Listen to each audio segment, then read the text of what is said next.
So today I am going to talk about folk medicine from Daily Life section in Story of America cards.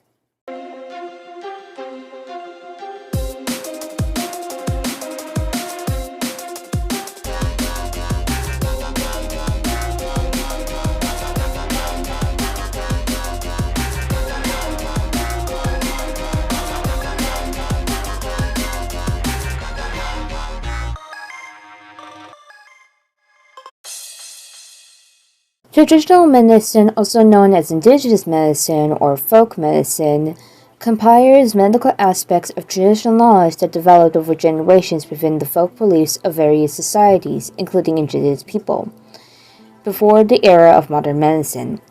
The World Health Organization defines traditional medicines as the sum of total knowledge, skill, and practices based on theories, beliefs, and experiments indigenous people to different cultures, whenever explainable or not, used in the maintenance of health as well as in the prevention, diagnosis, and improvement of treatment or physical and mental illness.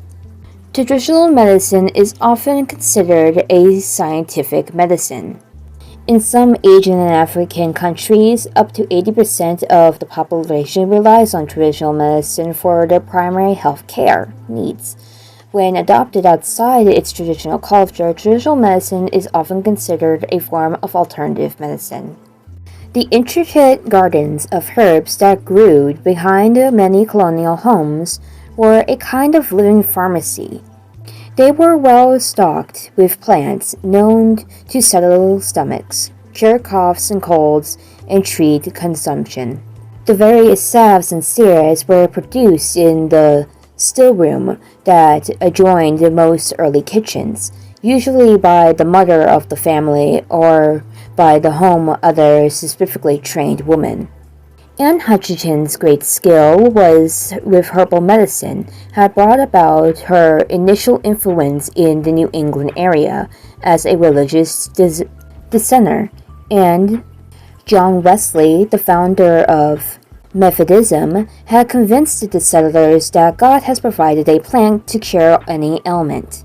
Cotton mather tied to symbolize the knowledge in 1721, and even tried to defend such unnatural treatments as inoculation against smallpox by referring to the folk medicine of other cultures. He pointed out that Africans were able to check the disease by cutting the skin of the non-infected and placing sections from a pock in the wound to bringing on a mild illness instead of a fatal one. Future immunity was, of course, its primary benefit. Folk medicine in early America was both a home remedy and a frontier for new research. For when medicine was finally taught in colleges in the 18th century, late into it, it was the properties of new plants being brought back by sea voyages around the world that most interest physicians. Also included were such American contributors as quince, an apple-like fruit, and tobacco, which was used as narcotics. In the meantime, average citizens protected themselves against the expense of a physician's care and the risk of quackery by looking to herbs and samples medical plants.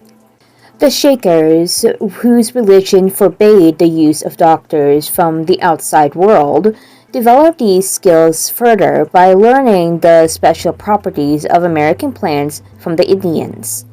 They established herb farms in the 20 major communities where they grew and produced plant materials, sold seeds, and dried herbs. When added a dozen varieties of pills and syrups to medical products, they manufactured and sold. These included family cough syrup, which had been recommended by a group of settlers who had used it en route to California. Sarsaparilla, which, when taken several times a day, was a general perspective that produced good appetite and rich blood. It was advertised as being especially good for mothers when womb out. I'm pretty sure that was for warm out. The last Shaker medical catalog was printed in 1894. There have been criticisms with folk medicine over the years, especially with religious reasons. Although 130 countries have regulations on folk medicine, there are risks associated with the use of them. Zoonosis, mainly, as some traditional medicines used animal-based substances. It is often assumed that because supported medicines are natural that they are safe, but numerous practices as associated with using herbal remedies. There are also use in endangered species such as Slow which was sometimes killed to make traditional medicine. Shark fins have also been used in traditional medicine, and although their effectiveness has not been proven, it is hurting shark populations and their ecosystem, and the illegal ivory trade can partly be traced back to buyers of traditional Chinese medicine. Demand for ivory is a huge factor in the poaching of endangered species such as rhinos and elephants. And that is the end. So next time, I'm going to go over the Plymouth Colony and the Lizzie Borden case. So if those topics interest you, stay tuned when I can make them. So see ya.